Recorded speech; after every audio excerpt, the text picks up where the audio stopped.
All right, we're going to go ahead and get started. Thank you so much for joining us today for the tuition benefit Q&A. This is near the end of our summer series. We just have one more after this. As a reminder, we are doing the recording for this that will be posted online. So we do ask that you make sure that you are muted on your mics. And if you want to make sure that your video is off, you can do that as well, but I leave that up to your discretion. Now, as we were going through, I'm going to start with some information and then we'll move into the Q&A section at the end. So if you have any questions that you're dying to get out right away, you can, of course, put those in the chat right away, and we will answer those as best we can as we are going, or we will pick those up during the Q&A section at the end. So let's go ahead and jump right in. Now, the outline of what we're going to be covering today, we're going to talk a little bit about the petition portal. We are opening a petition portal, which is going to change our process a little bit, but also make it easier for you all.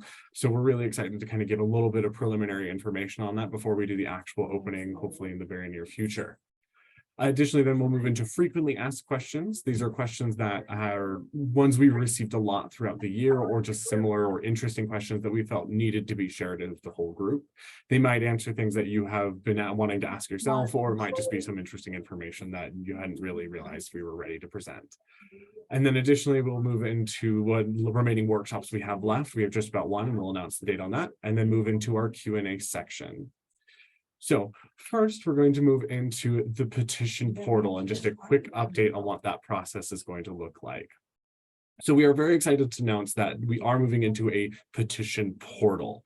So originally, all of our petitions were really submitted via email for the most part, which was efficient for the time. But as we move into more and more students and more need for a more efficient system, we have moved to this portal system, which we will hopefully be opening within the next week or two. As part of that process, you'll be able to do the entirety of the submission within the portal, which then goes to us directly. This essentially makes it one stop for all of your petition needs and will make this a lot easier for you. Now, petitions still have to be submitted on behalf of a student. A student should not be going and submitting these themselves, and they need to have that submitted by the department chair or someone that the chair has designated can submit it on their behalf.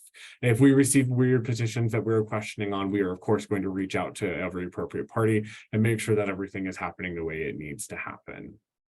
Now, all extension petitions must now include a completion plan as part of that process. So that's a little different than before, where some of those didn't require that. We are moving to have that be a global requirement for all extensions. This is just so that we can see how those extra semesters are going to be used and utilized to make sure that they are being used to get a student directly towards graduation, because that's really the purpose of those petitions, is to make sure we are moving towards a completion. Additionally, petitions can still include extensions considered for personal emergencies or circumstances that are somewhat beyond a student's control. The big question we got a lot is, as we are moving away from the COVID petition, can we still have COVID as a reason, like if it has really impacted their ability to graduate, whether it was through personal illness or it has affected their research or whatever it may be? Is that something that we'll still consider? Absolutely. We are happy to look over that, make sure it's included in the submission information. And if we have found and agree that it is a problem, then yes, we will happily look at getting that petition approved. But we do need to see how it has affected their ability to graduate directly. Now, instructions on how that portal is going to look and all of that will be going live soon, and I will send an email out to you all and all coordinators and such when that time comes, so that you can see exactly what you need to do on those submissions and you can start taking a look at that website as it goes live. Of course, if you have any questions during that time, you can reach out to us and let us know, like, hey, I'm not sure how this works, or etc. As it is a new process going live, we are of course doing everything we can to be as prepared as possible, but there may be one thing that we have overlooked or weren't clear on in our instructions, and we want to make sure that we are being that clear. So make sure you bring any questions to us as they arise. Now, we're going to start moving into our frequently asked questions. Again, these are things that I either received a lot during the year or just interesting information that I think is important to share with you all. So the first of those is, if I have a student who is only receiving partial tuition benefit, Do they still need to be enrolled for the minimum of 9 hours? Yes, those enrollment minimums stand regardless of the amount of tuition benefit they are receiving. So all students must meet the minimum enrollment requirements. That is 9 for fall or spring, or 3 credits for summer. That includes even during summer if they're only getting 1 credit of tuition benefit because that's all they have left in their academic year to use. Do they still need to enroll for 3? Yes, absolutely. Or their tuition benefit is just simply not going to go through. When is it best to enter students into the portal for a term? Really, the answer is as soon as possible. The portal opens 6 weeks prior to the first day of classes, and you can use that window of time as best as you need. So it's important that students are entered as soon as possible, as to ensure that error messages or issues or circumstances that we weren't expecting are found and resolved sooner. Nothing is really more stressful for a student than getting into the semester and still seeing that tuition bill there and just watching it and waiting for tuition benefit to go through. And so the earlier students are entered, the sooner we will find things like, oh, you have an error message because you're not enrolled enough, or there's a job code issue, or et cetera. The sooner they're entered and you can start viewing reports, the sooner that you can actually get those addressed and resolved. What is the difference between a drop and a withdraw? How does that affect tuition benefit? This is a question I've gotten a lot this year. I have talked about those briefly before, and I'm just going to come back to it and briefly hit on it again, just because I have seen this coming up. As a reminder, dropped courses are courses that are removed from a student's schedule, and tuition is completely refunded for a dropped course. So when a student drops before the drop deadline, that is just gone from their record, no expectation of them paying for that course. As such, tuition benefit doesn't need to cover it. There is no tuition to cover any longer. Withdrawn courses remain on a student's record. They will receive a W grade that does actually show on their transcripts, so a student can see that at any time. And the student is still responsible to pay for tuition on a withdrawn course. Now, tuition benefit does not cover withdrawn courses. Additionally, withdrawn courses do not count toward a minimum enrollment requirements, such as that 9 credit or 3 credit minimum that I mentioned earlier. So if a student isn't enrolled for enough, or they are and then withdraw down to below enough, they're going to see some problems come up, which may reflect in them losing all of their tuition benefit. So it is very important that when you have students talking about, I'm going to drop or withdraw a class or et cetera, you want to talk to them about where are they standing? How many credits are they going to be at after? Because a withdrawn course isn't going to count towards that, and neither will a dropped course, of course. So we want to make sure that they are falling within the correct limits and staying where they need to be. Now, are all students on tuition benefit charged at residence rates? No, this is a very common misconception that we are still kind of working on making sure is not being spread around. So we are reminding people very regularly. Students are always charged at the rates that are appropriate to their residency status. So if they are a resident student, they're going to be charged as a resident student. If they're a non-resident student, they will be charged accordingly. So they will be charged as a non-resident student. We do not change a student's residency status as part of being in the tuition benefit program. That is not how that works. What happens is if a non-resident student is on tuition benefits, then a non-resident waiver will be applied in addition to the benefit that they receive for their resident tuition and mandatory fees, where eligible. There are circumstances where they may not be eligible. For example, RA students who are at or above 84 credit hours no longer receive the non-resident waiver. So some of your students, that won't be a problem. If they're an RA who's a resident student, not going to be an issue. But if they are a non-resident and hit that 84 limit as an RA, all of a sudden they are now responsible for their non-resident tuition. So we just want to make sure that they are aware of that. And you are reminding students, especially if you hear a student, oh, I'm being charged as a resident, I'm fine.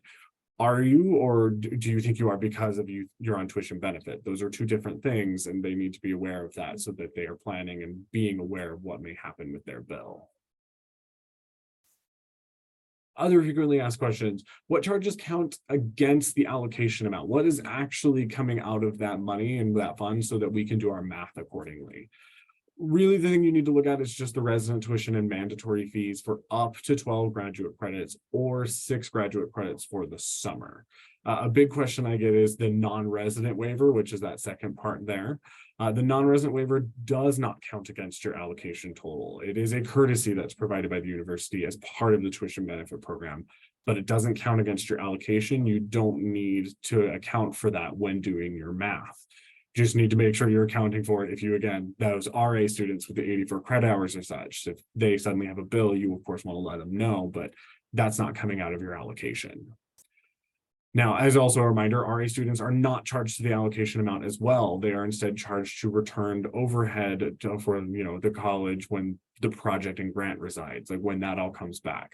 So that's what you should be looking for those ones. You can take that math kind of out in those regards.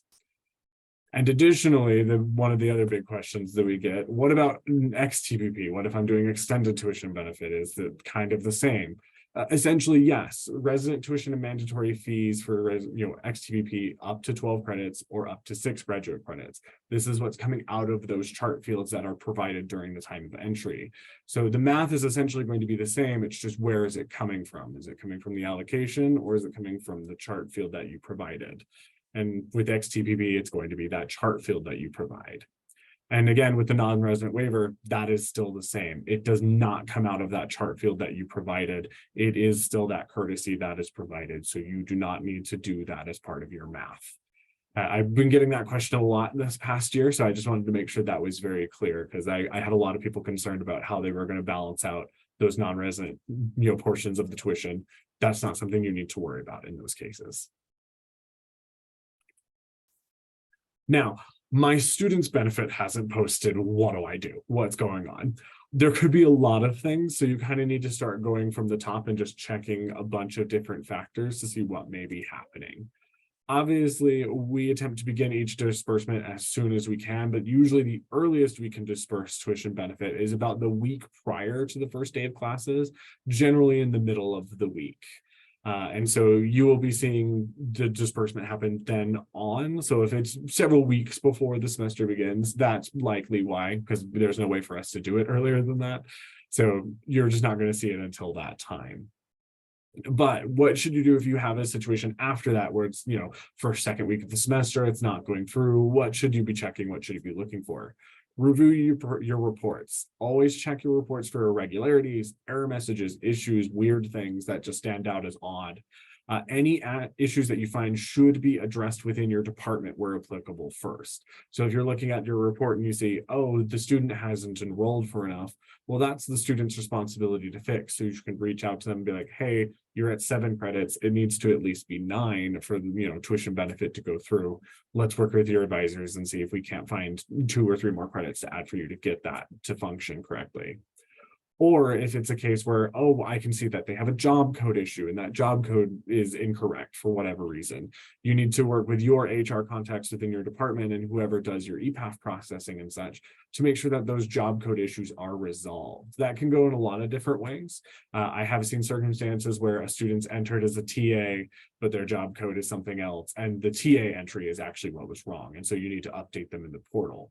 I've also seen the reverse where the TA was correct, but the job code was wrong. So you need to make sure you're looking at what was the part that broke and where you need to move to make those fixes and changes.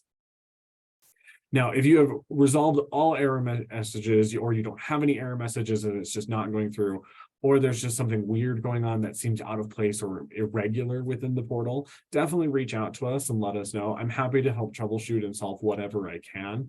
But many times we have seen where these issues could be resolved very quickly just internally within the department without needing to rely on our help. But we are, of course, happy to provide that help if you need it. So please reach out to us and let us know if anything is weird or irregular and that you want us to take a look at that. And as always, I like to remind people, you've probably seen this in an email from me at least once, please allow 1 to 2 business days of processing when addressing issues. The portal doesn't update in immediate real time. It updates essentially daily. And with a lot of those processes, it can take 1 to 2 business days before you will really see results and fixes go through. So my suggestion is always, if you see something that has been fixed, like, oh, hey, they weren't enrolled for enough, but they've added enough credits, they should be at enough now. Let 1 to 2 business days pass since the time they've made the change. And if it doesn't fix on its own, then definitely review again, reach out to us, see what's going on. Maybe the student didn't actually add those credits, who's to say? And so you'll just want to make sure you're keeping an eye on those 2 business days as well. What if only a portion of my students' benefit is posted though? Like, what's going on there? Well, review the support percentage that you entered is generally my first bit of advice. I had seen at least one circumstance this year where someone was like, oh, they're only getting partial benefit. Well, you only entered them for partial benefit. So that is appropriate. Do we need to change that number kind of thing? So just make sure that you have entered them for the appropriate amount of percentage. So they're going to be 100%, 75 or 50%. Note if a student is a non-resident, by the way, the non-resident waiver will post 1 day prior to the rest of the tuition benefit. So you'll actually see that happen over 2 days, where 1 day will have the non-resident waiver, and then the mandatory fees and resident tuition will hit the next day generally. So if you're seeing something like that, that's probably normal. And that's not something you really need to worry about. Again, allow 1 to 2 days of business, processing to happen, and you'll likely see that fix itself. But if after a few days or et cetera, you definitely are seeing something weird with the amount that they're receiving, you can reach out to us and we're happy to take a look and see if something seems broken or wrong or weird, or if there's just something that we're not seeing from the report side. A question I've gotten a lot this year is traditional tuition benefit better than extended tuition benefit, or vice versa? Is one better than the other? It's an interesting question. If your department has a fund budgeted on a grant for tuition, then using XTPP really should be your first option. But as a reminder, extended tuition benefit students are expected to meet all the same requirements as traditional tuition benefit students, with the following exceptions. Extended tuition benefit does not count against a semester of eligibility. So if they're on XTPP, that doesn't count against the number of semesters that they have in total to use for tuition benefit, which is kind of nice, actually. That's a good way to buy some extra semesters if you have that grant funding available. And then additionally, extended tuition benefit does not count against your allocation and will instead count against the chart field you provide.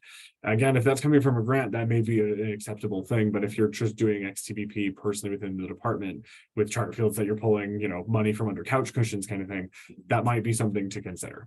So just make sure you're looking at the circumstance and making the appropriate decision from what you have. My student is on G-SHIP, but is having a problem with the insurance coverage not covering the entire cost of a procedure or visit. Can we help? Can we do anything here? Really, it is the responsibility of the student to review their insurance materials and understand the nature of their coverage. Students should be communicating with their healthcare providers about the portion of the bills that they're going to receive after insurance. We, of course, want to provide and help students as much as we can, but this is a circumstance where it is the student's responsibility in most cases. My advice is that you should always advise your students to have in-depth discussions with their healthcare providers when they're going in, especially students who haven't had insurance of their own before, for whatever reason that may be. Either they were on their parents' insurance and it was something they weren't thinking about, or there may be an international student and this is their first time on an American healthcare system, which is quite daunting for many of them. Inform them like, hey, when you are interacting with healthcare providers, ask a lot of questions. Ask to know exactly what your bill is going to look like. How much are they going to receive in a bill after the insurance goes through, especially if they can get some of those things in writing or et cetera, just so they know exactly what they should be expecting from any procedure or thing they go into.